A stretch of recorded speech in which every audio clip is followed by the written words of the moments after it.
voiture. Et il faut être...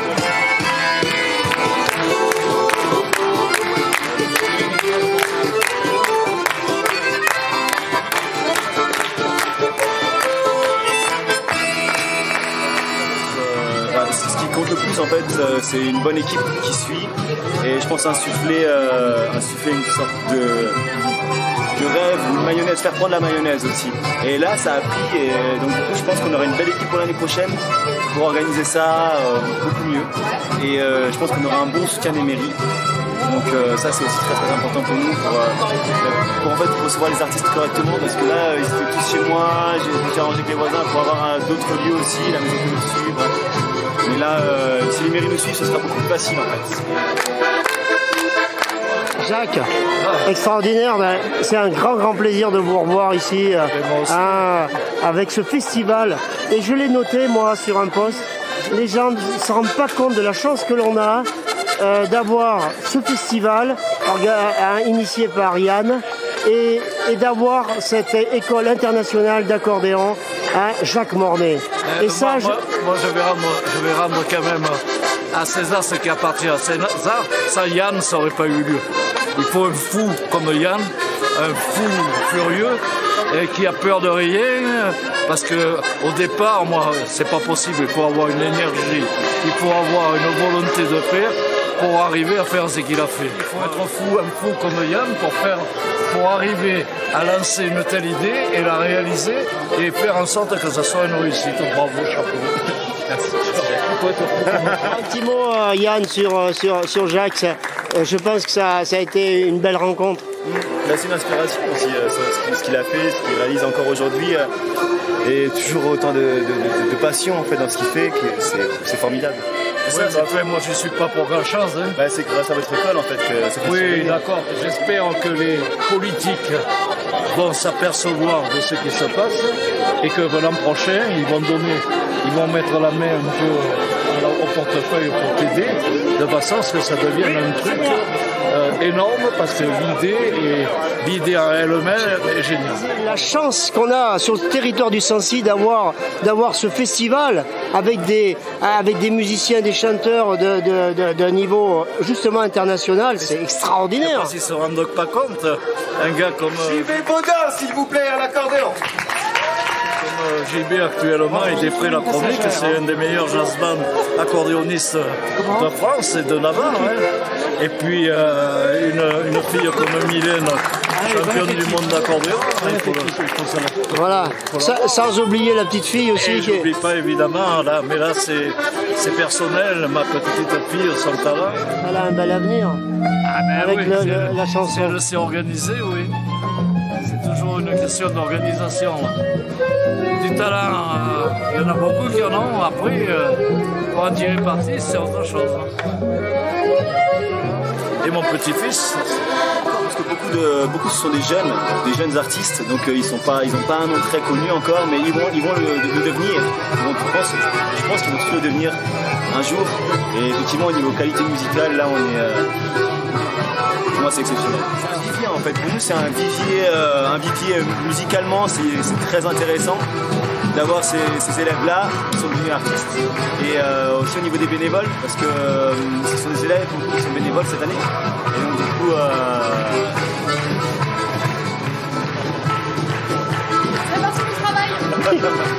Tu es naturel, tu es enthousiaste, tu es passionné et les gens en face, ils le ressentent. Hein?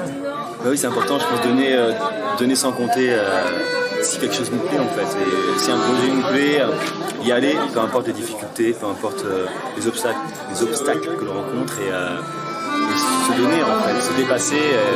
Et là, c'est ce qui est arrivé en fait. J'ai juste mis la petite étincelle et puis après toute l'équipe a suivi et toute l'équipe s'est dépassée parce que là, ce qu'on a fait, c'est 4 jours et c'était hyper compliqué en fait. Non-stop. Hyper compliqué. Et hyper compliqué parce que le concept d'amener la caravane, etc., le foin avec des engins pas de dernière génération plutôt. Donc c'est vrai que tout ça, le parcours, les incidents de parcours et tout ça. C'est ça fait partie de l'aventure. En fait, l'itinérance, c'est quelque chose qui est qui est très lourd à porter en fait, logistiquement parlant, et humainement c'est très enrichissant, mais au niveau de la logistique, de la technique, là on a déplacé des montagnes en fait tous les jours, à monter, démonter, et c'est ce qui fait que c'est beau aussi en fait. C'est pas un festival sur place pendant 4 jours, c'est un festival itinérant pendant 4 jours, et ça c'est très compliqué à mettre en place et à tenir en fait. Cette année c'était de l'autofinancement, hein, et voilà, ça a coûté. Ça a coûté, et bon, tu l'as fait quand même, mais qu'est-ce que tu peux espérer pour l'année prochaine quand même? Tu ne peux pas te permettre toi d'engager ta trésorerie. Non, et puis c'est pas le but non plus en fait. Je pense que justement la mayonnaise elle prend au sein du festival avec les bénévoles, les artistes et tout ça. Et j'aimerais qu'elle prenne aussi au sein de la communauté de communes, éventuellement de la région, et on espère même pourquoi pas de l'Europe en fait. Voilà, du département, de la région, de l'Europe, des communes. Oui, parce qu'on en a besoin de cette culture là, on a besoin de ça, de faire vivre nos campagnes en fait. Et de les faire vivre pour moi de la plus belle manière, c'est dans le cadre agricole justement, avec les tracteurs, avec cet esprit-là qu'il y avait avant, je pense, beaucoup plus. Je pense que ça a beaucoup de sens, et j'espère que les collectivités vont s'en rendre compte, et pourquoi pas l'Europe. Est-ce que tu as créé une association ou C'est une association? C'est une association, c'est ça. On est monté en association, et du coup ça nous permet après, éventuellement l'année prochaine, on va espérer des subventions pour pouvoir continuer ce festival dans des bonnes conditions. Et ce que j'aimerais aussi, c'est que là je m'en suis rendu compte, je n'avais pas trop anticipé ça, mais que les mairies prennent en charge en fait l'accueil aussi des musiciens. Parce que là tout le monde était chez moi et faisait le trajet tous les jours, et pour eux c'est très fatigant aussi. Et on a été super bien accueillis à chaque lieu, et on aimerait peut-être essayer d'aller plus loin. Donc on va ouvrir un dialogue avec la mairie sur justement un logement, un hébergement éventuel, et parce qu'eux connaissent leur ville, donc ils peuvent nous conseiller. Et les artistes restent sur place et passent ce tour-là aussi avec nous. Voilà, une petite caravane. La musique, et puis il y a la qualité. Voilà, Yann c'est quelqu'un qui aime faire local.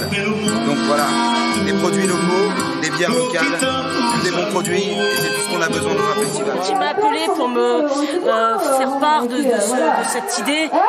Enfin, déjà, moi je suis fille de paysan, donc ça me parle tout de suite. J'ai dit, ben oui, bien sûr, si on est libre, si on est disponible, on viendra avec grand plaisir. Et on a bloqué la date. Et c'était une évidence d'être là pour cette première. Voilà. Et puis il faut l'encourager, voilà. Il a donné toute son énergie, tout son cœur. Vous reviendrez là? Ah, mais moi, avec grand plaisir. Je voulais remercier tout le monde.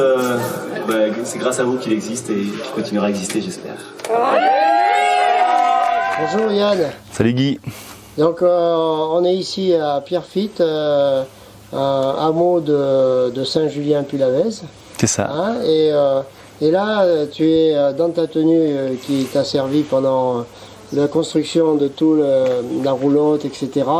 Hein, donc ici devant le garage où tu as passé des heures et des heures, des jours et des nuits. C'est ça, pour la construction de la roulotte qui est juste derrière, là, pour le festival.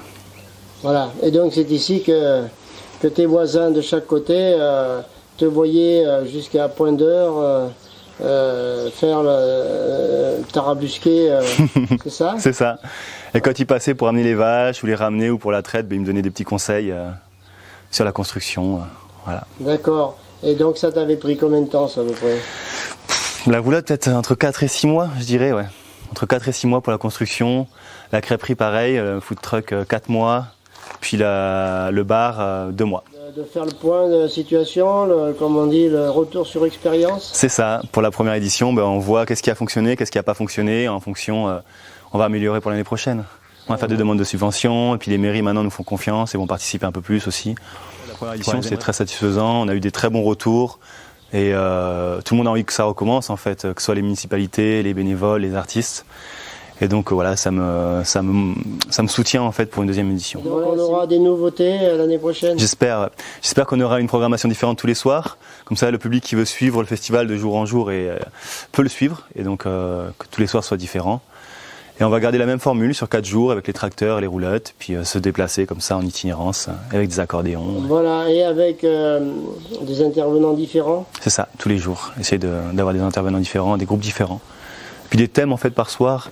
Donc on aimerait faire un thème un peu rock, blues, agricole, et musique du monde, et puis bal folk. Voilà. 3 soirées à thème un peu différentes, et puis le dimanche, chill out, sieste musicale, tranquille. Après on sera mieux organisé en fait, c'est ça, il y aura des personnes pour s'occuper des artistes, de la scène, du bar. On avait déjà un peu fait, mais en fait comme on n'était pas nombreux au début, pas du tout nombreux, donc c'était compliqué de répartir les rôles, mais l'année prochaine il y en a qui veulent s'investir et prendre des rôles justement de responsabilité, donc c'est très bien, très bien. Très bien, merci. Merci à toi.